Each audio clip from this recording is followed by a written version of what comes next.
2007 ഓഗസ്റ്റിൽ ആരംഭിച്ച ഒരു യാത്ര. കഴിഞ്ഞ 18 വർഷമായി തിരുവനന്തപുരം തൈക്കാട് ശാന്തി കവാടത്തിൽ ഓരോ ദിവസവും ജനങ്ങൾക്ക് അവസാന യാത്രയൊരുക്കുന്ന ഒരു നിർവ്യാജ സേവനം.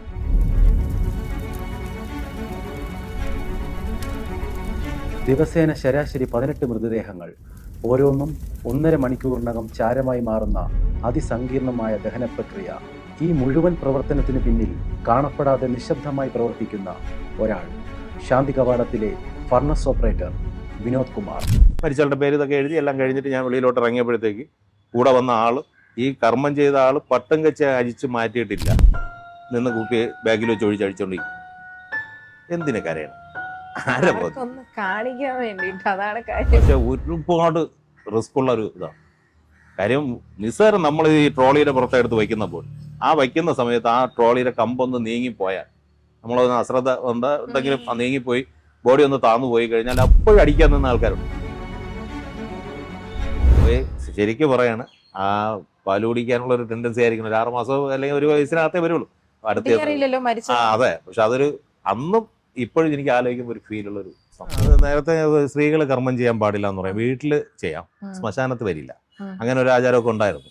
ഇപ്പം സ്ത്രീകൾ തന്നെയാണ് വരുന്നത്. ഇപ്പൊ ഒരു മകള് മാത്രമേ ഉള്ളെങ്കിൽ അവർ ആ കുട്ടി തന്നെയാണ് വന്ന് കർമ്മമൊക്കെ ചെയ്യുന്നത്. ശരിക്കും അത് തന്നെയാണ് ആവശ്യം. തള്ളി കയറ്റുകയാണ്. കയറ്റിയപ്പോഴത്തെ എൻ്റെ കയ്യിൽ അടക്കിയിട്ട് പിടിച്ചിട്ട് ചേട്ടാ 1 മിനിറ്റ് കേട്ടോ, ഞാൻ ഒരു ഉമ്മ കൂടെ കൊടുത്തോട്ട് കേട്ടോ എന്നൊക്കെ പറഞ്ഞ് ഭയങ്കരമായിട്ട് കരയുക. പുള്ളി അങ്ങ് മാറിയിരിക്കും. അപ്പം കൂടെ വന്ന ഒരാളുടെ ഇത്രയും പെട്ടെന്ന് ഇങ്ങനെ 7 കൊല്ലം കൊണ്ട് പുള്ളി സെക്രട്ടേറിയറ്റിൻ്റെ കൂടെ കിടക്കും. ഇപ്പൊ ഈ കോവിഡ് സമയത്തായിരുന്നാലും ശരി, ഒരു 3400ഓളം ബോഡി ശാന്തി കവാടത്തിൽ ദഹിപ്പിച്ചു. 3400ഓളം ബോഡി അത് ദഹിപ്പിച്ചിട്ട് ഞാൻ വീട്ടിൽ ചെല്ലുമ്പോഴത്തേക്ക് വൈഫ് ഒരു ചെറിയ മുഖഭാവത്തിലൊക്കെ നിൽക്കുകയാണ്. എന്ത് പറ്റിയെന്ന് വെച്ചപ്പോൾ എല്ലാവരും പറയണത് ഈ ഇങ്ങനെയുള്ള സമയത്തെങ്കിലും പോകാതിരുന്നൂടെ, അപ്പുറം ആൾക്കാരുള്ളതല്ലേ എന്നൊക്കെ പറഞ്ഞു. ഞാൻ ഒറ്റ വാക്കേ പറഞ്ഞു. തിരിച്ച് ഈ വിശ്വാസത്തിന്റെ ഇത് പറയണമെങ്കിൽ ഇങ്ങനെയാണ് പറയുന്നത്. കരുനാളെന്ന് പറഞ്ഞിട്ട് കോഴിയെ കൊണ്ടുവരിക, മുട്ട പൊട്ടിച്ചൊഴിക്കുക, ഇങ്ങനെയൊക്കെ ചെയ്യാറുണ്ട്.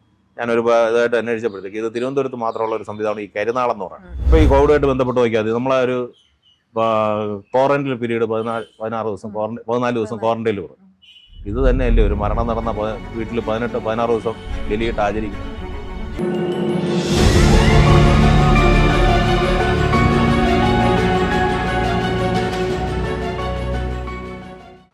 ജീവിതം അവസാനിക്കുമ്പോൾ നിശബ്ദമായി പോരാട്ടം നടത്തുന്നവരാണിവർ. മരണം, ദുഃഖം, ജീവിതകഥകൾ. ഇവരുടെ കണ്ണിലൂടെ നമുക്കിന്ന് ലോകം നോക്കിക്കാണാം. തിരുവനന്തപുരം ശാന്തി കവാടത്തെ ഫർണസ് ഓപ്പറേറ്ററായ വിനോദേട്ടൻ ഇന്ന് നമ്മളോടൊപ്പം ചേരുന്നു. ചേട്ടാ നമസ്കാരം. എത്ര നാളായി ഈ ജോലി ചെയ്യാൻ തുടങ്ങിയിട്ട്? ഞാൻ 2007 ഓഗസ്റ്റ് മുതൽ ഈ സ്ഥാപനത്തിൽ ജോലി ചെയ്യും.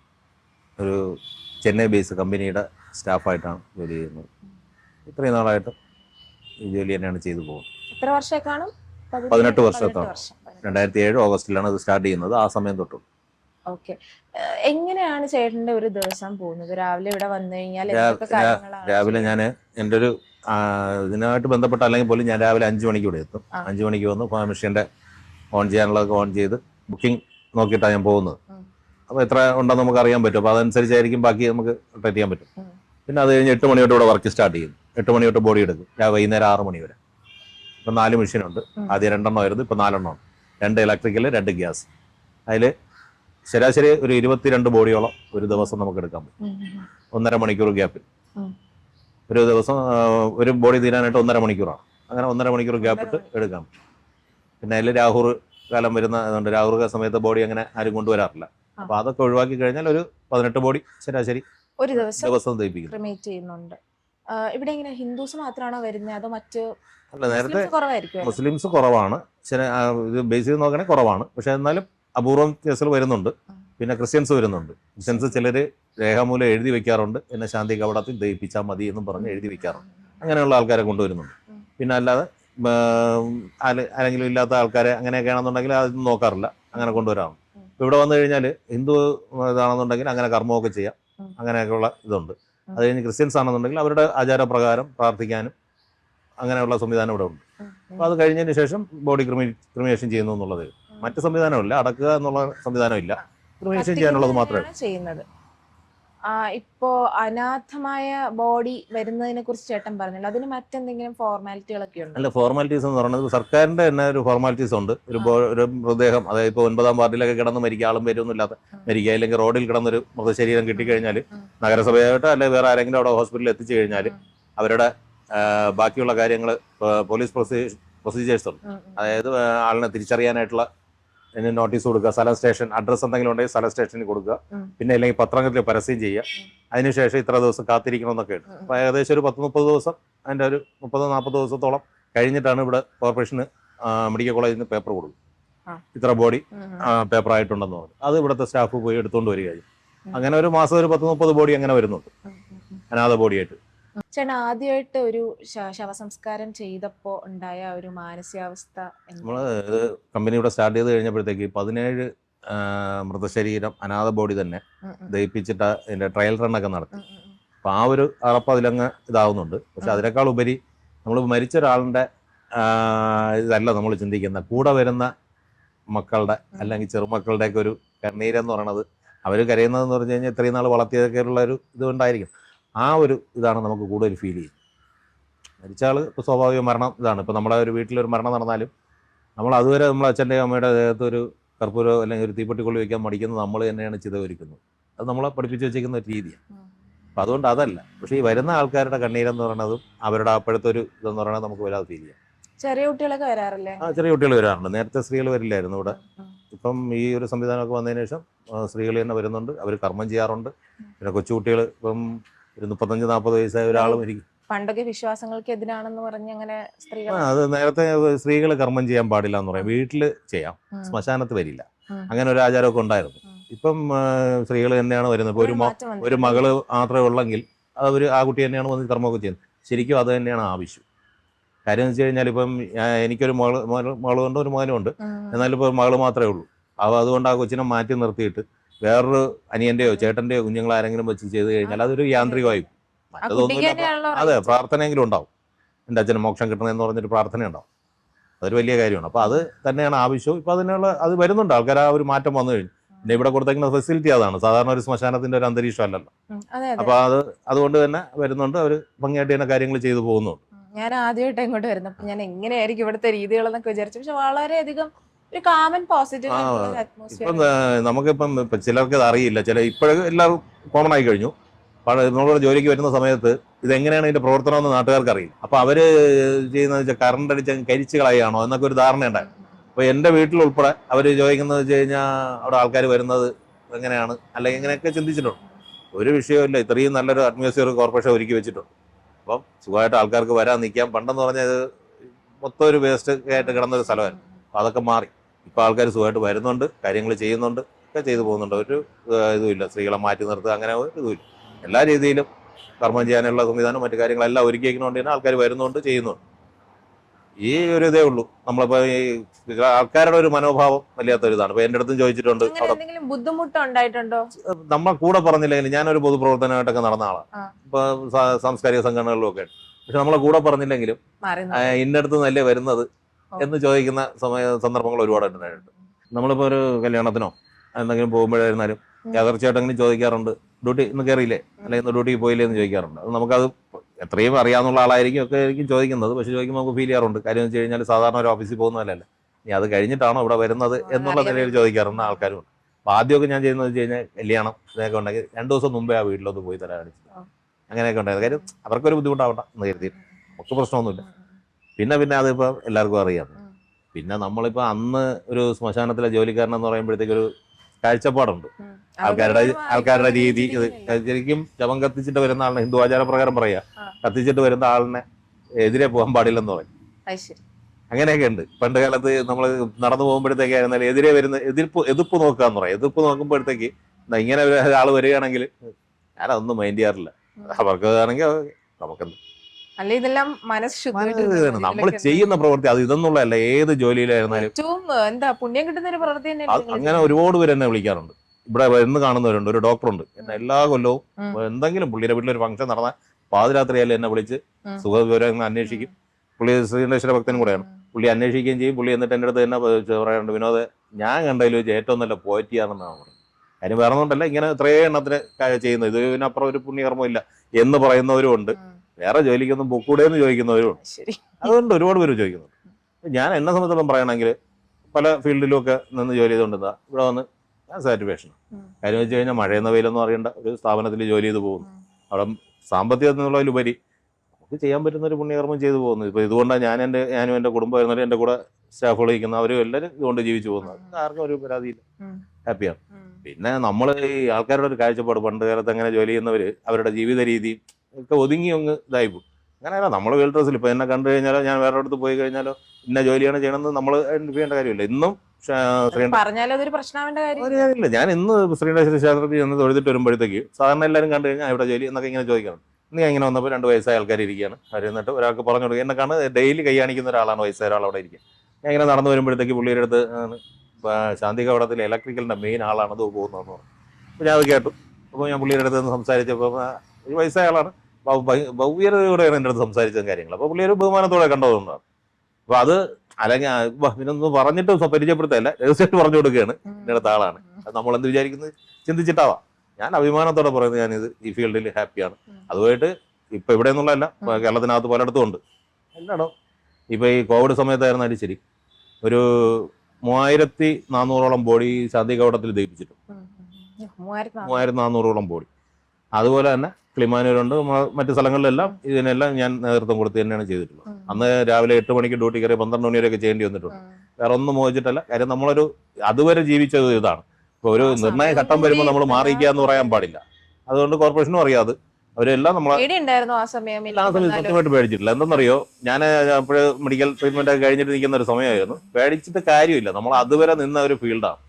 അവിടെ ആ ഒരു നിർണായക ഘട്ടം സമൂഹത്തിന് വരുമ്പോഴത്തേക്ക് മാറി നിൽക്കുക എന്ന് പറഞ്ഞാൽ വളരെ മോശപ്പെട്ട ഒരു ഇതായിട്ടാണ് ഞാൻ ചിന്തിച്ചിട്ടുള്ളത്. കാര്യം നമ്മൾ ഇതുകൊണ്ടാണ് ജീവിക്കേണ്ടത്.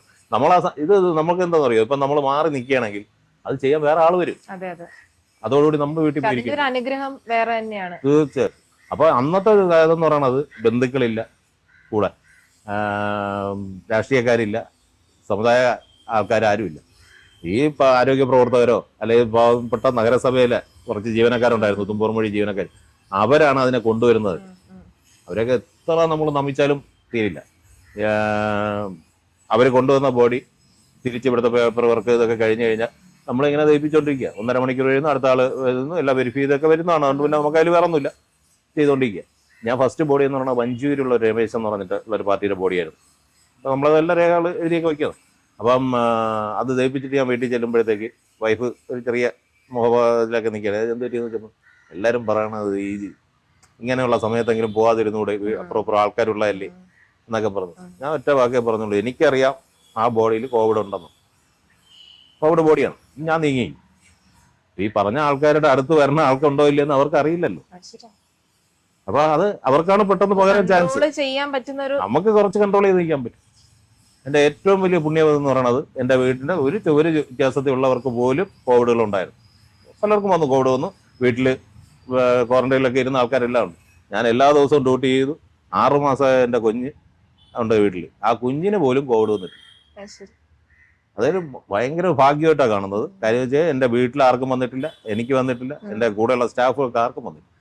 എല്ലാവരും ജോലി ചെയ്തുകൊണ്ടിരിക്കുകയായിരുന്നു, എല്ലാ ദിവസവും ജോലി ചെയ്തു. അതിന് നമ്മളൊരു നാച്ചുറലി പറയണമെന്നുണ്ടെങ്കിൽ നമ്മളെ വിശ്വാസത്തിൻ്റെ ഇത് അല്ലെങ്കിൽ നമ്മളെ പ്രവൃത്തിയുടെ പുണ്യം എന്നൊക്കെ പറയാം. പക്ഷെ അതിനേക്കാൾ ഉപരി നമ്മൾ എടുക്കുകയാണെങ്കിൽ ഈ മിഷൻ അത്രയും ഹീറ്റാണ്. 900 വാട്ട്സിലാണ് ഒരു മിഷൻ, 900 ഡിഗ്രി ചൂട് ഒരു മിഷനിനകത്തും. അങ്ങനെ 4 മിഷൻ പ്രവർത്തിച്ചുകൊണ്ടിരിക്കുന്ന ഒരു സ്ഥലത്ത് ഈ കോവിഡിന്റെ ബാക്ടീരിയ നിൽക്കില്ല. അതാണ് അതിന്റെ സത്യം. സയൻസ് അത് സത്യമാണ്. നമുക്ക് അല്ലാതെ പറയാം. ഇപ്പൊ എനിക്ക് വേണമെങ്കിൽ പറയാം, അത് ഭഗവാനല്ല, ഭഗവാന്റെ ഒരു കടാക്ഷം കൊണ്ട് തന്നെ വരാത്തത്. അത് നമ്മൾ വെളിയിലൊക്കെ പോയില്ലേ. പക്ഷെ വന്നാൽ പോലും നമുക്ക് വന്നിരിക്കാം.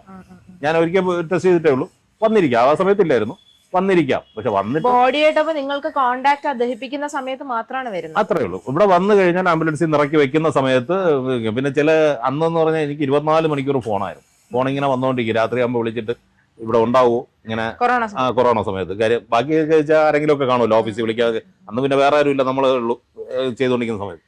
ഒന്ന് കാണാൻ പറ്റുമോ എന്ന് ചോദിക്കുന്ന ആൾക്കാരും ഉണ്ട്. ഇവിടെ വന്ന് ഹോസ്പിറ്റലിൽ ഫുൾ ടൈം നിൽക്കുകയായിരുന്നു. കാര്യം വേറെ ഒന്നുമില്ല, ബ്ലീച്ചിങ് ലൈനി അടിക്കുക, തറയിൽ ബ്ലീച്ചിങ് ലൈനി അടിക്കുക, നമ്മളങ്ങ് നിൽക്കുകയാണ്. അല്ലാതെ വേറെ ഒന്നുമില്ലായിരുന്നു. ഒരു ഇത് PP കിറ്റ് ഒന്നും ഇട്ട് ഈ ജോലി ചെയ്യാൻ പറ്റില്ല. അപ്പൊ നിങ്ങൾ മാസ്കും ഗ്ലൗസും ഇത് മാത്രമേ യൂസ് ചെയ്യാൻ പറ്റൂ. കാര്യം അത്ര ചൂടാണ്. ഒരു 10 മിനിറ്റ് PP കിറ്റ് ഇട്ട് നിൽക്കാൻ പറ്റില്ല. അവിടെ PP കിറ്റ് ഇട്ട് നിന്നിട്ടുള്ളത് നമ്മുടെ സൂതമാര് മേഡം മരിച്ചപ്പോഴും അങ്ങനെ 1-2 കേസിന് മാത്രമേ നമ്മൾ അങ്ങനെ നിൽക്കേണ്ടി വന്നിട്ടുള്ളൂ. അല്ലാതെ നിൽക്കാൻ പറ്റില്ല, അതുകൊണ്ടാണ് നിൽക്കാത്തത്. പക്ഷെ അതുകൊണ്ട് എന്നിട്ട് പോലും നമുക്കത് വരാത്തത് ഇതാണ്. പിന്നെ നമുക്ക് വേണമെങ്കിൽ പറയാം അങ്ങനെയാണ് ഇങ്ങനെയാണെന്നൊക്കെ പറയാം. ഒന്നുമല്ല, ജോലി ചെയ്തതിന്റെ പുണ്യം കൊണ്ട് തന്നെയാണ്, ഇല്ലെന്ന് പറയില്ല. അതിനേക്കാൾ ഉപരി ഒരു സയൻസ് ആയിട്ട് നോക്കുകയാണെങ്കിൽ ഇതിനകത്ത് ടെമ്പറേച്ചർ തന്നെയാണ്, അത് നിൽക്കില്ല. അതാണ് എൻ്റെ വിഷയം. അങ്ങനെ അതൊരു ഭാഗ്യം. എന്ന് പറയുന്നത് ഇപ്പം എൻ്റെ വീട്ടിലാർക്കും ഇല്ലായിരുന്നു, ഈ പറഞ്ഞവർക്കെല്ലാം. പക്ഷെ എനിക്ക് അന്ന് ജോലിക്ക് വരാനുള്ളൊരു പാസ് ഉണ്ടായിരുന്നു, ID കാർഡ് ഉണ്ടല്ലോ. ഈ എന്നെ ഫേവർ ചെയ്തിട്ടുള്ള അല്ലെങ്കിൽ എൻ്റെ പരിചയത്തിലുള്ള ഒരുപാട് പേർക്ക് എനിക്ക് സഹായങ്ങൾ എത്തിക്കാൻ സാധിച്ചു.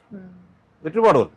കാര്യം വെച്ചാൽ വണ്ടിയിൽ എനിക്ക് പോവാം, ഇവിടെ വരാം, ജോലിക്ക് വരാം, അങ്ങനെ എല്ലാവർക്കും സഹായം എത്തിക്കാൻ നമുക്ക് പുറത്തിറങ്ങാൻ പറ്റുന്ന ഒരു സമയമായിരുന്നു, എത്തിക്കാനും പറ്റും. അതുകൊണ്ട് എൻ്റെ വീട്ടിലായിരുന്നാലും ശരി തന്നെ ഒരു മലക്കറിക്ക് പോലും ബുദ്ധിമുട്ടുണ്ടായി, അതും പറയണോ. മറ്റല്ലെങ്കിൽ ഞാൻ വീട്ടിൽ കയറിയിരുന്നെങ്കിൽ നടക്കില്ല. അപ്പൊ ഒരുപാട് ബുദ്ധിമുട്ടി, കുഞ്ഞുങ്ങൾക്ക് ഒരുപാട് ബുദ്ധിമുട്ടി. പക്ഷെ അത് ഈ ജോലിയിൽ ഒരു പുണ്യം കൊണ്ടാണ്. നമ്മൾ അതൊരു ഇതാക്കണം. എനിക്ക് ഈ ജോലി ആയതുകൊണ്ടാണ് എനിക്ക് അങ്ങനെ ഇറങ്ങി നടക്കാൻ പറ്റിയത്. ഒരുപാട് ഇതായിട്ട് നല്ല രീതിയിൽ ഹാർഡ് വർക്ക് ചെയ്തൊരു സമയമായിരുന്നു. പക്ഷെ ഏറ്റവും സുഗമമായിട്ട് ജോലി ചെയ്തൊരു സമയം. അതിന് മറ്റാരും ഇല്ല ഡയറക്ഷൻ വിടാൻ. ബന്ധുക്കളായിരുന്നാലും നമ്മളായിരുന്നു അവസാന വാക്ക് പറഞ്ഞാലും ഒക്കെ അവർക്ക് വേണ്ട സൗകര്യങ്ങൾ ചെയ്തു കൊടുത്ത് തന്നെയാണ് ചെയ്തിട്ടുള്ളത്. ഒരുപാട് പേര് ഇപ്പം പൂജപ്പുര ഒരു സംഘടന എന്നെ വിളിച്ച് ആദരിച്ചപ്പോഴും അവരും പറഞ്ഞാണ് പുള്ളിയുടെ ഒരു ബന്ധുവിനെ കൊണ്ടുവന്നപ്പോഴത്തേക്കുള്ള ഇതുകൊണ്ട് എന്നെ വിളിച്ച് ആദരിച്ചതും. അങ്ങനെ പിന്നെ ഈ ജോലി ഒരുപാട് പേര് കൈപിടിച്ചോ അല്ലെങ്കിൽ നമ്മളെ ആശ്വസിപ്പിക്കുക അല്ലെങ്കിൽ നമ്മളെ അപ്രീഷിയേറ്റ് ചെയ്യുന്ന ഒരുപാട് പേരുണ്ട്. അതുപോലെ കുറച്ച് നെഗറ്റീവായിട്ട് കാണുന്നത് അത് എല്ലാ ഫീൽഡിലും ഉള്ളതുപോലെ. ഈ ക്രിമേഷന്റെ സമയത്തൊക്കെ ഇവരുടെ ബന്ധുക്കളൊക്കെ വരുമ്പോഴേ എന്തെങ്കിലും എപ്പോഴെങ്കിലും ഒക്കെ മോശമായിട്ട് അവര് കൊണ്ടാവാറുണ്ട്. ചില ഏരിയകളിൽ നിന്നൊക്കെ വരുമ്പോഴത്തേക്ക് ഇത്തിരി മദ്യപിച്ചുകൊണ്ടൊക്കെ ആയിരിക്കും വരുന്നതൊക്കെ.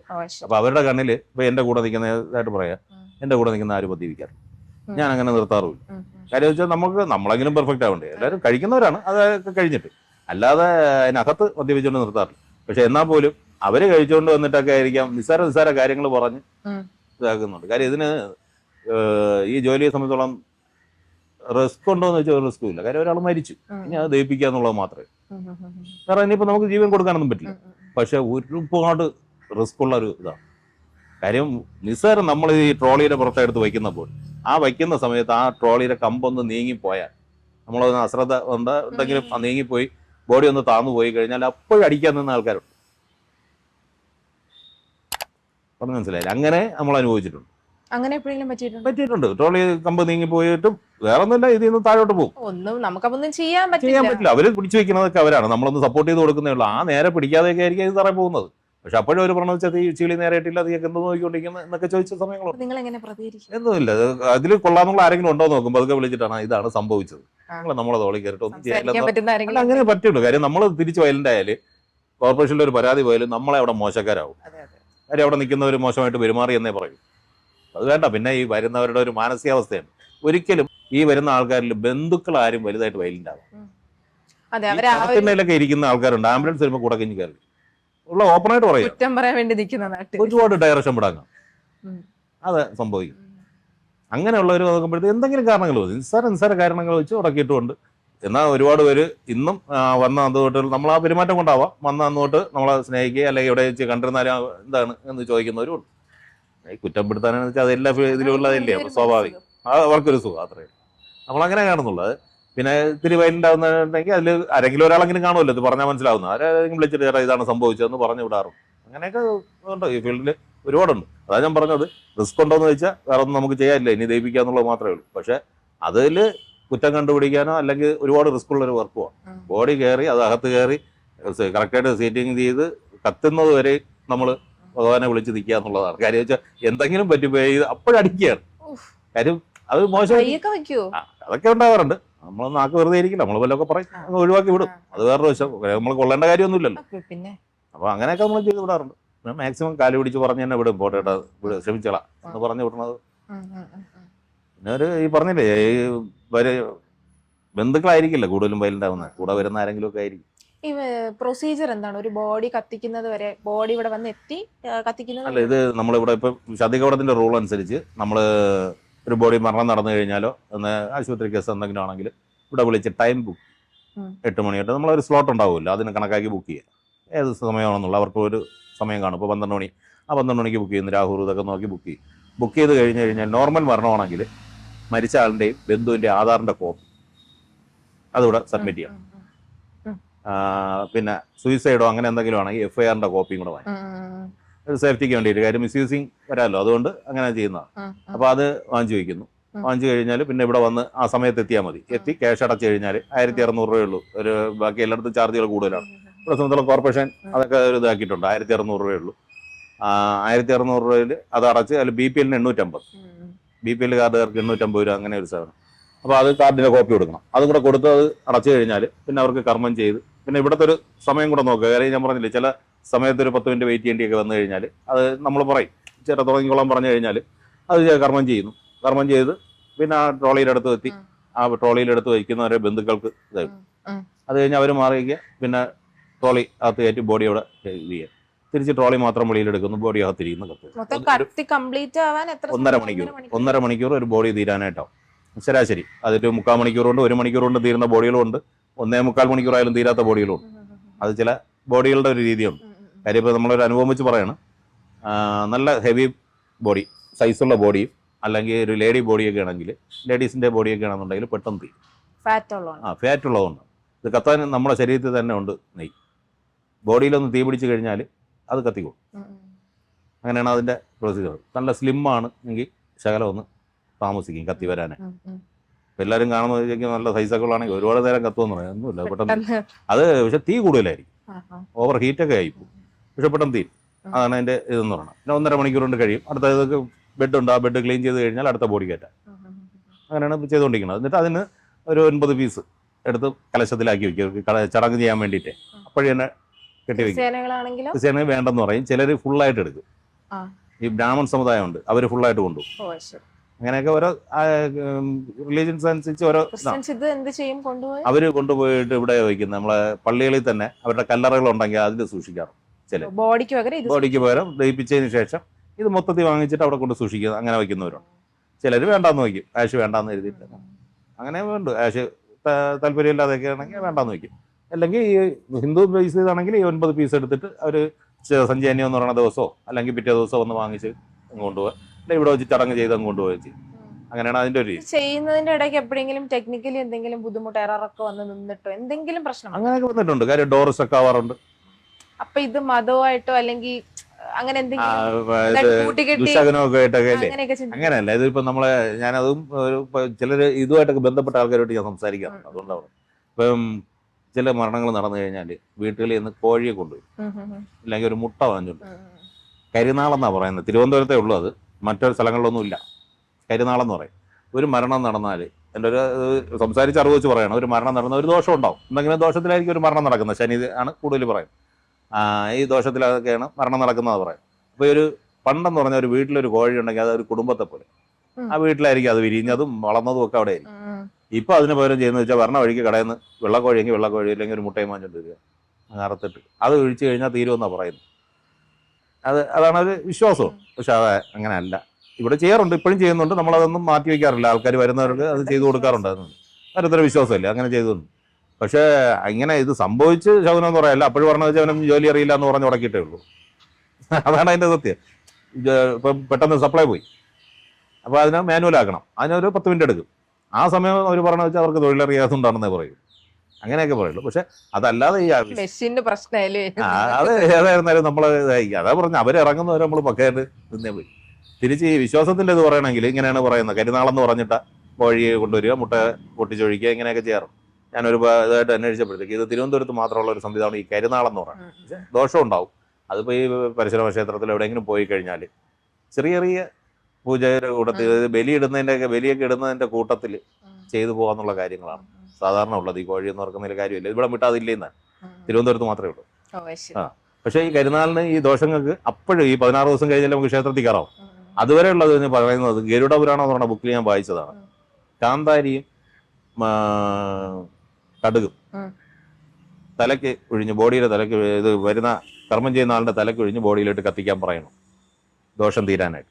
അതെന്തുകൊണ്ടെന്ന് പറഞ്ഞാൽ ശനിയാണ് എന്നാണ് അവർ പറയുന്നതാണ്, വിശ്വാസം കൊണ്ട് പറഞ്ഞല്ല. ശനിയുടെ ഇതുകൊണ്ടാണ് മരണം സംഭവിക്കുന്നത്. ശനിയുടെ ഇതെന്ന് പറയുന്നത് കാക്ക തൊടാത്ത 2 ഐറ്റം എന്ന് പറയുന്നത് കാന്താരി മുളകും കടുകും. അത് നമ്മൾ ചിന്തിച്ചാൽ ശരിയാണത്. ഇത് രണ്ടുമാണ് തലക്കൊഴിഞ്ഞിടാൻ പറയുന്നത്. കാക്ക ഇത് എടുക്കില്ല എന്നാ പറയും.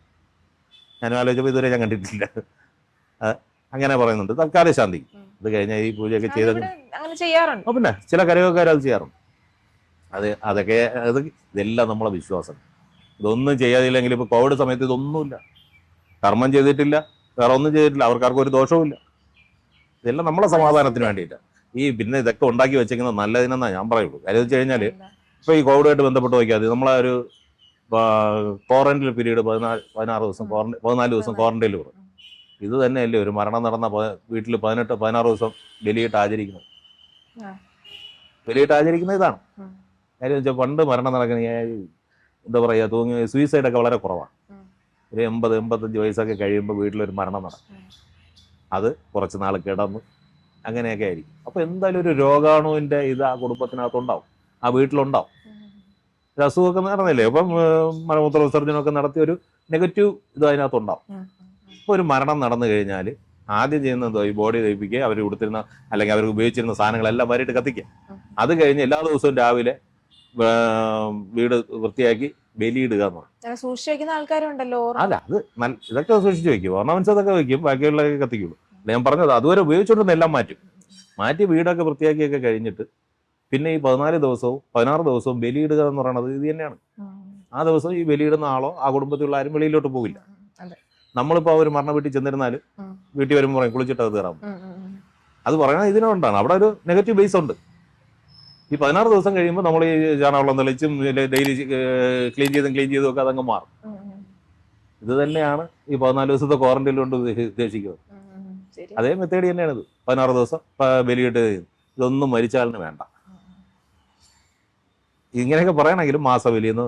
പിന്നെ ഇത്രയും നാളിപ്പോൾ എൻ്റെ അച്ഛൻ മരിച്ചു, ഇത്രയും നാൾ എന്നെ വളർത്തിയ ഒരാളിനെ നമ്മൾ ഓർക്കട്ടെ. ഇതൊന്നുമില്ലെങ്കിൽ ആരും ഓർക്കില്ല. ഇപ്പം ഒരു അനാഥ ബോഡിയോലെ ഇപ്പം എനിക്ക് വീട്ടിൽ വേറെ ചടങ്ങൊന്നുമില്ല, ഇവിടെ കൊണ്ടുവരുന്നു, കത്തിക്കുന്നു. മറ്റങ്ങനെയല്ല, ഒരാഴ്ച ബന്ധുക്കളെല്ലാം വന്ന് എന്താണെന്ന് അന്വേഷിക്കുന്ന അതൊക്കെ ഒരു പണ്ടുണ്ടാക്കി വെച്ച സമ്പ്രദായങ്ങളാണ്. വരുന്നു, അത് കഴിഞ്ഞ് സഞ്ചയനം നടത്തുന്നു, ആ മരിച്ചാലിൻ്റെ ഒരു ഓർമ്മയ്ക്ക് 16 ദിവസം ബലിയിടുന്നു, പിന്നെ മാസബലിയായി, പിന്നെ അത് കഴിഞ്ഞ് ആണ്ടുബലിയായി. ആ ഒരു സമയത്ത് ഇപ്പൊ ആരുമില്ലാത്തവരൊക്കെ ആണെങ്കിൽ തീരെ ഒറ്റപ്പെട്ടു. ഇവരുടെ കൂടെയുള്ള ഒരു സമ്പർക്കവും സംസാരവും അതാണ് ഇതിനെല്ലാം ഉണ്ടാക്കി വെച്ചിരിക്കുന്നത് അതിനാണ്. പക്ഷെ അതൊന്നും നമ്മളെയൊക്കെ ഇപ്പോഴത്തെ കുട്ടികളുടെ തൊട്ടും പറ്റില്ല. നമ്മളെ കാലഘട്ടത്തിലായിരുന്നു കേട്ടോ, ഇങ്ങനെയാണ് കേട്ടോ, ആ വീട്ടിലൊന്ന് പോയി നോക്കിട്ടോ എന്ന് പറഞ്ഞാൽ അതിപ്പോൾ മരണമൊക്കെ കഴിഞ്ഞ് ഇനി പോകേണ്ടത് മറ്റേ സഞ്ചാരത്തിനകത്ത് പോകും. ഇതിനൊക്കെ വേണ്ടിയിട്ട് ഉണ്ടാക്കി വയ്ക്കുക. പഴയ ആചാരങ്ങളെല്ലാം ഉണ്ടാക്കിയത് നല്ല ഉദ്ദേശത്തിലാണ്, പക്ഷെ എല്ലാം ദുർവിനിയോഗം എന്നുള്ളത് ഏത് കാര്യം എടുത്താൽ. ഇതാണ് ഇതിൻ്റെ ഈ ക്വാറന്റൈൻ പോലെ ഉണ്ടാക്കി വയ്ക്കുന്നത്. ഇതാണ് സംഭവം. ഇതൊന്നും മരിച്ചാലിന് വേണ്ട, പക്ഷെ നമ്മുടെ മനസ്സമാധാനത്തിന് ഇതെല്ലാം ചെയ്യുന്നത് അത് നമ്മുടെ ഒരു വിശ്വാസമാണ്. കാര്യം ഇപ്പം ഭാര്യ ഉണ്ടെങ്കിൽ അത്രയും നാൾ പാവം ജോലി ചെയ്തുന്ന ആളാണ്, മക്കളെ തിരിഞ്ഞു പോലും നോക്കണില്ല എന്നൊരു സമാധാനക്കേട് വേണ്ട. ഇപ്പം ഒരു ഇത് തുടങ്ങിയിട്ടുണ്ടല്ലോ, മരിച്ച ആളിൻ്റെ ഫോട്ടോ വീട്ടിൽ വയ്ക്കാൻ പാടില്ല. ഇപ്പൊ ഒരു കുറെ ഇതുണ്ട്. മറ്റേ ഹരിപത്മനാഭരൊക്കെ പറഞ്ഞതുപോലെ നമ്മളെ അച്ഛൻ്റെ ഫോട്ടോ ഇല്ലാതെ ആരോ ഫോട്ടോ വയ്ക്കും. അതെന്തുകൊണ്ട് പറയണമെന്ന് വെച്ച് കഴിഞ്ഞാൽ ഇപ്പം പെട്ടെന്നുള്ളൊരു മരണം, ഒരു അസുഖമില്ല, പെട്ടെന്ന് അറ്റാക്ക് വന്ന് മരിച്ചു. ആ ഫോട്ടോ വീട്ടിൽ ഇരിക്കുമ്പോഴത്തേക്ക് ഉള്ളവർക്ക് അത് കാണാൻ വിഷമമായിരിക്കും. അപ്പോൾ അതുകൊണ്ട് പറയാം അതിനെ അവിടെ വയ്ക്കേണ്ട അടുത്ത് മാറ്റം എന്ന് പറയും. അതിപ്പോൾ ഒരു ആചാരമാക്കി വെച്ചേക്കുക. എത്ര വയസ്സായി മരിച്ച ആളിൻ്റെ ഫോട്ടോയും വീട്ടിൽ വയ്ക്കില്ല, അത് ദോഷമാണ്. അപ്പം അങ്ങനെ അങ്ങ് പുറത്ത് വരുത്തുക, അത് ദോഷമാണ്, അങ്ങനെ വെച്ചുകൂടാ. ഒന്നുമില്ല, ഒരു ദോഷവും ഇല്ല. നമ്മളിപ്പോൾ അച്ഛൻ്റെ ഇനിയിപ്പോൾ എൻ്റെ അച്ഛൻ മരിക്കുമ്പോൾ എൻ്റെ മോയില്ല, അപ്പം അവന് കാണിച്ചു കൊടുക്കുക, എനിക്ക് ആ ഫോട്ടോ ഉള്ളൂ. അതാണ് അതിൻ്റെ. ഇപ്പം എല്ലാം നമ്മുടെ സൗകര്യത്തിനാണ് ഓരോരുത്തർ ഇത് ചെയ്തു വയ്ക്കുന്നത്. ഇപ്പൊ ചേട്ടൻ ഇപ്പൊ ഇത്രയും വർഷത്തെ ഒരു ചെയ്ത ഓരോ ദിവസത്തെ ക്രിമേഷൻ ആലോചിക്കുമ്പോ എന്തെങ്കിലുമൊക്കെ മറക്കാനാവാത്ത അങ്ങനെ ഒരുപാട് ഇതുണ്ട്. കാര്യം വെച്ച് കഴിഞ്ഞാൽ ചില ഇവിടെ തന്നെ സംഭവിച്ച കാര്യങ്ങളുണ്ട്. വിഷമമുള്ളത് കൊണ്ട് ചിരി വരുന്ന കാര്യങ്ങളുണ്ട്. കാര്യം വെച്ചാൽ ഞാൻ ആദ്യം ഇവിടെ കയറിയിട്ട് ഒരു മാസത്തിനകത്ത് വെച്ച് ഈ വിറകിലൊരു ബോഡി വന്നിട്ട്, ഒരു ലേഡി ബോഡി, ലേഡീസാണ്, ഒരു 35 വയസ്സെന്തോ വരെ ഉള്ളൂ ആ കൊച്ചിന്, മരിച്ച കൊച്ചിന്. അതിന്റെ ബോഡി കൊണ്ട് കിടത്തിയിരിക്കുന്ന ഒരുപാട് ആളുണ്ട്, കൊണ്ട് കിടത്തിയിരിക്കുന്നു. ഒരു കൊച്ചിനെ അവരെ കയ്യിരുന്ന കൂടെ നിന്ന ഒരാളിനെ തറയിൽ നിർത്തിയപ്പോൾ ആ കൊച്ചി ഇഴഞ്ഞ് ഈ അമ്മയുടെ അടുത്ത് പോയി, അമ്മയാ മരിച്ചു കിടക്കുന്നു. പോയി ശരിക്കും പറയാണ്, ആ പാല് കുടിക്കാനുള്ള ഒരു ടെൻഡൻസി ആയിരിക്കണം. ഒരു 6 മാസം അല്ലെങ്കിൽ ഒരു വയസ്സിനകത്തേ വരുള്ളൂ. അടുത്ത അതെ. പക്ഷെ അതൊരു അന്നും ഇപ്പോഴും എനിക്ക് ആലോചിക്കുമ്പോൾ ഒരു ഫീലുള്ളൊരു സംഭവമാണ്. അങ്ങനെയുള്ള വിഷമങ്ങളും കണ്ടിട്ടുണ്ട്. അതുപോലെ വയസ്സായ ആൾക്കാരായിരുന്നാലും ചിലരുണ്ട് കേട്ടോ, വലിയ കരച്ചിലൊന്നും കാണില്ല, സൈലന്റ് ആയിട്ട് നിൽക്കും. പക്ഷെ നമുക്ക് അറിയാൻ പറ്റും പുള്ളിയിലെ വിങ്ങല് നമുക്ക് മനസ്സിലാവും, അത്ര കടിച്ചു പിടിച്ചായിരിക്കും നിൽക്കുന്നത്. ചിലർ ഭയങ്കരമായിട്ട് അലറിക്കരയും, ഒന്നും കാണില്ല. സീരിയസ് ആയിട്ട് പറയും. അത് കഴിഞ്ഞ് വെളിയിൽ ഇറങ്ങുമ്പോഴത്തേക്ക് കുപ്പി എടുക്കാനുള്ള വഴിയാണ് ആലോചിക്കുന്നത്. അത് ഞാൻ കണ്ടിട്ടുള്ളതുകൊണ്ട് പറയാണ്. ഈ നമ്മുടെ ഈ ഇവിടെ നടന്ന സംഭവം ഞാൻ കൂടെ പറഞ്ഞുതരാം. ഒരിടത്ത് ഒരു ബോഡി കൊണ്ടുവന്ന് കത്തിച്ചു, എല്ലാം കഴിഞ്ഞ ഒരു മീഡിയം ഫാമിലിയാണ്. കത്തിച്ചു, ഭയങ്കര വിളിയായിരുന്നു. വിളിയൊക്കെ കഴിഞ്ഞിട്ട് ഞാൻ അന്ന് നമ്മൾ രജിസ്റ്ററൊക്കെ ഒന്ന് എഴുതിയൊക്കെ വെക്കും. ഇപ്പോഴും ഉണ്ട്, മരിച്ചയാളുടെ പേര് ഇതൊക്കെ എഴുതി എല്ലാം കഴിഞ്ഞിട്ട് ഞാൻ വെളിയിലോട്ട് ഇറങ്ങിയപ്പോഴത്തേക്ക് കൂടെ വന്ന ആള്, ഈ കർമ്മം ചെയ്ത ആള് പട്ടും കച്ച അഴിച്ച് മാറ്റിയിട്ടില്ല, നിന്ന് കുപ്പി ബാഗിൽ വെച്ച് ഒഴിച്ചടിച്ചോണ്ടിരിക്കും. എന്തിനു കരയണം? ആരെ ഒന്ന് കാണിക്കാൻ വേണ്ടിട്ട്, അതാണ് കാര്യം. അപ്പൊ നമ്മളത് അത് തന്നെ ആ ചെയ്ത് മരിച്ചടക്കം ആള് ചിലപ്പോൾ മോശക്കാരനായിരിക്കും, എങ്ങനെയുള്ള ഒന്നും നമുക്കറിയില്ല. പക്ഷെ എന്നാലും പറയണ് അഭിനയത്തിന്റെ കാര്യമില്ല, അത്രേ തിരിച്ചു അങ്ങനെയുണ്ട്. ഇവിടെ ഭയങ്കരമായിട്ട് നിലവിളിക്കുന്ന ആൾക്കാരുണ്ടാവും, ഒന്നുമില്ല. അതേസമയം വളരെ സൈലന്റ് ആയിട്ട് ഇങ്ങനെ ചിലരുടെ ഇങ്ങനെ നമുക്ക് മനസ്സിലാകും, സംസാരിക്കുമ്പോൾ പോലും നമുക്ക് മനസ്സിലാവും. അതുപോലെയുള്ളൊരു കേസാണ് ഞാൻ കണ്ടിട്ടുള്ളതാണ്. ഫസ്റ്റ് നമ്മളെ ഒന്നാമത്തെ ഫർണസിൽ എനിക്കത് മറക്കാൻ പറ്റാതെ ഞാൻ ഈ ട്രോളി തള്ളി കയറ്റുകയാണ്. കയറ്റിയപ്പോഴത്തെ എൻ്റെ കയ്യിൽ അടക്കിയിട്ട് പിടിച്ചിട്ട് ചേട്ടാ 1 മിനിറ്റ് കേട്ടോ, ഞാൻ ഒരു ഉമ്മ കൂടെ കൊടുത്തോട്ട് കേട്ടോ എന്നൊക്കെ പറഞ്ഞ് ഭയങ്കരമായിട്ട് കരയുക. എനിക്കും ഇതായി പോയി. വയസ്സായ ആളാണ് മരിച്ചത്, ചിലപ്പോൾ പെട്ടെന്നുള്ള മരണമായിരിക്കും, അല്ലെങ്കിൽ അത്രയും അറ്റാച്ച്മെന്റ് ആയിരിക്കും എന്നില്ല. പക്ഷെ എന്തോ എനിക്കതൊരു ഇതായിട്ട് തോന്നിയില്ല. ഞാൻ ബോഡി കയറ്റുന്നവരെയും പുള്ളി എൻ്റെ കയ്യിൽ പിടിക്കുന്നുണ്ട്, ഞാൻ അതൊക്കെ മാറ്റി ബോഡി കയറ്റി തിരിച്ചിറക്കി പുള്ളി അങ്ങ് മാറിയിരിക്കും. അപ്പം കൂടെ വന്ന ഒരാളുടെ അടുത്ത് ഇത്രയും പെട്ടെന്ന് ഇങ്ങനെ 7 കൊല്ലം കൊണ്ട് പുള്ളി സെക്രട്ടേറിയറ്റിൻ്റെ കൂടെ കിടക്കും. ഈ മരിച്ച ആള് 7 കൊല്ലം കൊണ്ട് കിടക്കുന്ന വീട്ടിൽ കയറ്റില്ല ഇവരാരും. വീട്ടിൽ കയറ്റണില്ല, മരിച്ചു അകത്ത് കയറ്റാറായപ്പോഴത്തേക്ക് ഒരു ഉമ്മയും കൂടെ കൊടുത്തോട്ട് കേട്ടാന്ന് പറഞ്ഞാൽ അതൊക്കെ എന്തോന്ന് പറയാം. നമ്മൾ ആലോചിച്ച് നോക്കി. അങ്ങനെയുള്ള കുറേ കാണാൻ പറ്റിയിട്ടുണ്ട്. അനുഭവം എന്ന് പറയണത് ഭയങ്കര അനുഭവം. പിന്നെ എൻ്റെ അടുത്ത് എല്ലാവരും ചോദിക്കുന്ന ഒരു കാര്യം എന്തെന്നറിയോ, ഇത് കണ്ടങ്ങ് മനസ്സ് മരവിച്ചു വരും. ഒന്നുമല്ല, മനസ്സങ്ങ് ലോലമായി പോവുകയുള്ളൂ ശരിക്കും. ഇപ്പൊ ചില ഇൻസിഡന്റ് വരുമ്പോൾ പെട്ടെന്ന് സങ്കടം വരും. കാര്യം ഇത്രേ ഉള്ളൂ ലൈഫ് എന്ന്. ഇപ്പൊ എന്റെ കൂടെ എത്ര VIP എത്ര ലോ ക്ലാസ് എല്ലാം വന്ന് 1.5 മണിക്കൂർ. പോട്ടെ, ഒരു മരണം സ്വാഭാവികം, അല്ലെങ്കിൽ കത്തിച്ച് കഴിഞ്ഞ് 1.5 മണിക്കൂറിന്റെ തീരെ അതൊന്നും വലിയ പുതുമയായിട്ട് പറയാനല്ല. അതുവരെ കൂടെ നടന്ന ആൾക്കാരുടെ ഒരു മനോഭാവം പോലും അത് കഴിഞ്ഞാൽ ഇല്ല. ഇത്രേ ഉള്ളൂ. അതാണ് നമ്മളെ ഏറ്റവും മനസ്സിലാക്കേണ്ട ഒരു കാര്യം. മരണമൊക്കെ സ്വാഭാവികം, ഏത് വയസ്സിലും പോവാം, അതൊന്നും വിഷയമല്ല. കത്തിരിക്കണതും അതും കോമണാണ്. പക്ഷെ അതുവരെ എന്തിനും കൂടെ നിന്നവർ പോലും അത് കഴിഞ്ഞ് പിന്നെ ചോദിക്കും പറയാം അവൻ കീടടിച്ചൊക്കെ ചത്തു. ഇതിങ്ങനെ പറയണവരും കേട്ടിട്ടുണ്ട്, കുറെ കുറ്റം പറയണം. അതുവരെ കൂടെ എല്ലാത്തിനും ഉണ്ടായിരുന്നവരായിരിക്കും മരണം സംഭവിച്ചാൽ മരിച്ചു കഴിഞ്ഞു, ഇനിയെങ്കിലും ഒന്നും പറയാതിരിക്കാൻ നോക്കും. അതും ഇല്ലാത്ത കൂടെ അതാണ്. അപ്പൊ ഇതൊക്കെ കാണുമ്പോഴാണ് ഇത്രേ ഉള്ളൂ എന്ന് നമുക്ക് മനസ്സിലാവുള്ളൂ. എൻ്റെ അടുത്ത് ഒരുപാട് പേര് ചോദിക്കുന്നതാണ് മനസ്സങ്ങൾ ഇല്ലാതെ ആയി പോയില്ലേ കണ്ട് ഒന്നുമല്ല. കണ്ടിട്ടുണ്ടെന്ന് നമ്മൾ ഇവരെയൊക്കെ കളവൊക്കെ അങ്ങ് ചുരുങ്ങി പോവാ മനസ്സ്. കാര്യം നമ്മൾ വയലന്റ് ആവും, പെൺകുട്ടികളെ ദേശം കാണിച്ചാൽ നമ്മൾ വയലന്റ് ഒക്കെ ആവും. പക്ഷെ പെട്ടെന്ന് തന്നെ നമ്മൾ ചിന്തിക്കും എന്തിന്, ആരടുത്ത് കാണിക്കും. കാര്യം പോയാൽ പോയി, തിരിച്ച് പിന്നെ ഒന്നും എടുക്കാനില്ല, ഒന്നും കൊണ്ടുപോകാനുമില്ല. ഇത്രയും കോടി ഇവിടെ എൻ്റെ ഇതിൽ ഞാൻ വർക്ക് ചെയ്യാൻ തുടങ്ങിയിട്ട് തന്നെ വേണമെന്ന കവളി സാർ, പുള്ളിയുടെ അച്ഛൻ അമ്മയൊക്കെ വന്ന് ആ സമയത്തൊക്കെ വലിയ കാര്യമായിട്ടാണ് പുള്ളി എൻ്റെ അടുത്തൊക്കെ പെരുമാ. ആ പുള്ളി ഇവിടെ തന്നെ വന്നു. ജഗതി ശ്രീമാധവൻ്റെ അമ്മ മരിച്ചപ്പോൾ ഇവിടെ കൊണ്ടുപോകും. Bharat Gopi sir, Thilakan sir, Karthikan sir, ഇങ്ങനെ പ്രമുഖരായിട്ടുള്ള പലരും ഉണ്ട്, ഒരുപാട് പേരുണ്ട്. അന്ന് കുറെ കൂടുതൽ ജനം കാണും. നമ്മൾ കുറച്ചൊന്ന് കെയർ ചെയ്ത് നിൽക്കുക, കാര്യം ആൾക്കാരെ തള്ളലുണ്ടാവും. ശരിക്കും ആളുണ്ടായിരുന്നു ഇവിടെ. ഫിലിംസ് കുറവായിരുന്നു, എല്ലാവരും വീടുകളിലൊക്കെ പോകാതിരുന്നില്ല. എല്ലാവരും പോയിട്ട് പിന്നെ കുറച്ച് ആളുകൾ ശരിക്കും ആള് പബ്ലിക് ഉണ്ടായിരുന്നു, നല്ല തിരക്കാരും. അപ്പൊ അതുപോലും അത് കഴിഞ്ഞിട്ട് TV-യിലൊക്കെ കാണിക്കുമല്ലോ ഈ ഷൂട്ട് ചെയ്ത്. അത് കഴിഞ്ഞിട്ട് എൻ്റെ അടുത്ത് ചോദിക്കുന്നവരുണ്ട്, അതിലെന്ത് സുഖമെന്ന് എനിക്കറിയില്ല, എൻ്റെ അടുത്ത് ചോദിക്കാറുണ്ട് നിങ്ങൾക്ക് അതൊരു ഭാഗ്യമുണ്ട് കേട്ടോ ഇവരൊക്കെ ചാവുമ്പോൾ കാണാൻ. അങ്ങനെ ചോദിക്കുന്നവരുണ്ട്. നമ്മൾ ചിരിച്ചോട്ട് പറയാം പിന്നെ അതൊരു വലിയ ഭാഗ്യമില്ലേ കാര്യം. അതെ, നമ്മളിത് ചുമ്മാ അങ്ങനെ പറയുന്നത്. പക്ഷെ അത് നമ്മൾ ചിന്തിക്കും. അപ്പൊ അതൊരു ഭാഗ്യമായിട്ടാണ് കാണുന്നത്. മരിക്കുമ്പോഴത്തേക്ക് അടുത്തേക്കാലോ, ഇവർക്ക് നിൽക്കാൻ പറ്റും, നമ്മൾ മാറ്റി നിർത്തില്ലേ, നമ്മൾ നമുക്ക് അടുത്തേക്കല്ലോ. അങ്ങനെ കണ്ടിട്ട് എന്തോ നേടാനായിട്ട് പുള്ളിയെ കണ്ടിട്ട് അങ്ങനെ ഒരാൾ മരിച്ചു കാണുന്നത്. അതുപോലെ തന്നെ നമ്മളെ ഇപ്പൊ എൻ്റെ ഒരു സാധാരണ മനുഷ്യരാണെന്നൊരു ചിന്തയൊന്നും ഇല്ല. നമ്മളെ ഇവിടെ വരുമ്പോഴത്തേക്ക് അതിനൊന്നും ഞാൻ പറഞ്ഞില്ലേ, ഇപ്പം ഭരത് ഗോപി സാർ മരിച്ച് ഇവിടെ കൊണ്ടുവരണം 2 മണി ടൈമാണ് ബുക്ക് ചെയ്തേക്ക്. അതിന് മുമ്പേ രാവിലേക്ക് അനാഥ ബോഡിയായിരുന്നു. 2-3 അനാഥ ബോഡി കഴിഞ്ഞു. അപ്പോൾ സാറിൻ്റെ വരുന്നതുകൊണ്ട് അത് കത്തി കംപ്ലീറ്റ് ക്ലീൻ ചെയ്ത് പുറക്കൊക്കെ ഇട്ട് അത് കഴിഞ്ഞ് 4 മണിക്ക് ശേഷം വീണ്ടും അടുത്ത അനാഥ ബോഡിയായിരുന്നു. അപ്പോൾ ഇവിടെ ആ ഗ്ലാസ്സിനകത്ത് കയറി കഴിഞ്ഞാൽ അവിടെ പിന്നെ ജാതിയില്ല, വർണ്ണമില്ല, വർഗമില്ല, ഒന്നും നമ്മളത് മനസ്സിലത് ഇല്ലേന്ന്. കാര്യം വെച്ചാൽ ചിന്തിച്ചിട്ട് കാര്യമില്ല. അതാണ് അതിൻ്റെ. ജീവിച്ചിരുന്ന സമയത്ത് അതൊക്കെ ഉണ്ടായിരുന്ന മനുഷ്യനാണെങ്കിൽ ആ, കൂടി അല്ല അത് അതാ ഒരു ഇംഗ്ലീഷിന്റെ ഒരു വീഡിയോ ഞാൻ കണ്ടതാണ് ഫേസ്ബുക്കിൽ. ഏറ്റവും കൂടുതൽ അറിവുള്ള ഒരു സ്ഥലം എന്നാ പറയുന്നത് ശ്മശാനം എന്ന് പറയുന്നത്. കാര്യം അവ ഇത്രയും നാൾ സമ്പാദിച്ചത് എല്ലാം ഒഴുക്കുന്നത് ഇവിടെ തന്നെ, എല്ലാം അവസാനിപ്പിക്കുന്നത് ഇവിടെ തന്നെ. അറിവായിരുന്നാലും ശരി, അവന്റെ സ്വത്തായിരുന്നാലും ഇത് ഒന്നും കൊണ്ടുപോകുന്നില്ല, എല്ലാവരും ഇവിടെ തന്നെ. പിന്നെ അതുവരെ ജീവിച്ചിരിക്കുമ്പോൾ നമ്മളൊന്നും ആർക്കും കൊടുക്കണ്ട, ആരെ ഉപദ്രവിക്കാതിരിക്കുക, നമ്മളൊരു മനസ്സ് കാണിച്ചാൽ ഹാപ്പി. അല്ലെങ്കിൽ എൻ്റെ ഒരു അഭിപ്രായത്തിൽ ഇവിടെ വന്ന് ഇരിക്കുമ്പോഴത്തേക്ക് അവർ ഇത് ചെയ്യുന്നുണ്ടല്ലോ എന്നൊരു ആറ്റിറ്റ്യൂഡൊക്കെ കാണിക്കുക, ഇത് ചെയ്യാനൊരു മനസ്സ് കാണിക്കുന്നുണ്ടല്ലോ എന്നുള്ള ആറ്റിറ്റ്യൂഡ്. ഇത് ഒരുപാട് പേര് പറയുന്നുണ്ട് വേറെ ജോലി ഇത് എൻ്റെ കൂടെ പറഞ്ഞത് കാണാനൊന്നും ഒരു കുഴപ്പമില്ല, പുള്ളിക്ക് വേറെ വല്ല ജോലി നോക്കിക്കൂടെ എന്ന് പറഞ്ഞവരും ഉണ്ട്. അതും ഇതുമായിട്ടൊക്കെ എന്തൊരു ബന്ധമെന്ന് എനിക്കറിയില്ല. എൻ്റെ അഭിപ്രായത്തിൽ ഞാൻ എൻ്റെ അടുത്ത് ഇപ്പോൾ ചാനലിൽ പറയണേ, നേരത്തെ ഇതേപോലെ ഒരു ചെറിയൊരു ഇൻ്റർവ്യൂവിനൊരു പാട്ട് എൻ്റെ അടുത്ത് ചോദിച്ചതെന്നറിയാം, എന്നോട് ഒന്ന് 2-3 ബൈറ്റ് ശരി തരാം.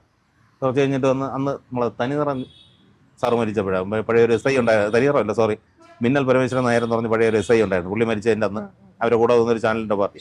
അത് ശരിയെന്നോ, എനിക്ക് അറിയാം പയ്യനെ. അപ്പോൾ എൻ്റെ അടുത്ത് ചോദിച്ച് സംസാരിച്ച് എല്ലാം കഴിഞ്ഞിട്ട് അപ്പോൾ എൻ്റെ അടുത്ത് ചോദിച്ച് എങ്ങനെയാണ് ഞാൻ ഒരു കുഴപ്പമില്ല, ഞാൻ ഇതുകൊണ്ടാണ് ജീവിക്കും, വളരെ ഹാപ്പിയാണ്, എൻ്റെ ജീവിതം ഹാപ്പിയാണ്. പിന്നെ ഇതിൻ്റെ അറിയാമല്ലോ അങ്ങനെയുള്ള ബുദ്ധിമുട്ട്. ഇങ്ങനെ പറഞ്ഞിട്ട് കാര്യമില്ല ചേട്ടൻ, എന്തെങ്കിലുമൊക്കെ മോശമായിട്ട്. എനിക്ക് ഒരു മോശവും ഇല്ല, ഞാൻ മോശമാണെങ്കിൽ ചെയ്യില്ല. റേറ്റിംഗ് മതി.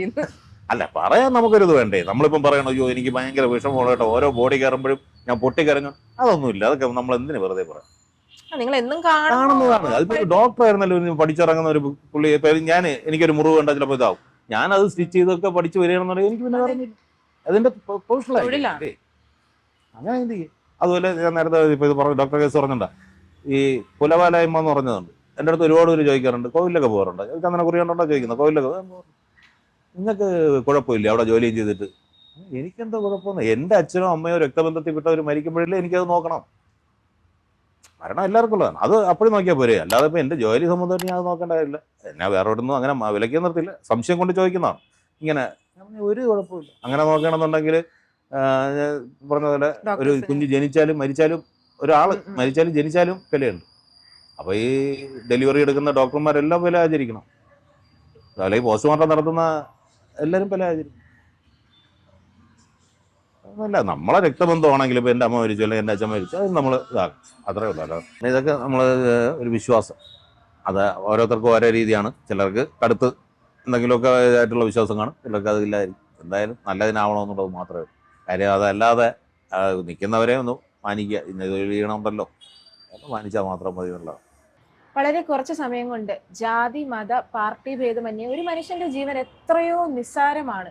ഒരു ശ്വാസം പോയാൽ തീരാവുന്നതേ ഉള്ളൂ അയാൾ എന്ന ചിന്ത ചേട്ടൻ എന്നിലേക്കും നിങ്ങളിലേക്കും ഒക്കെ കൊണ്ടുവരാനായിട്ട് സാധിച്ചു എന്ന് തന്നെ വിശ്വസിക്കുന്നു. വളരെ കുറച്ച് സമയത്തിനുള്ളിൽ ഇത്രയും കാര്യങ്ങൾ ഞങ്ങളോട് പറഞ്ഞാൽ ഒരുപാട് നന്ദി ചേട്ടാ. Thank you so much.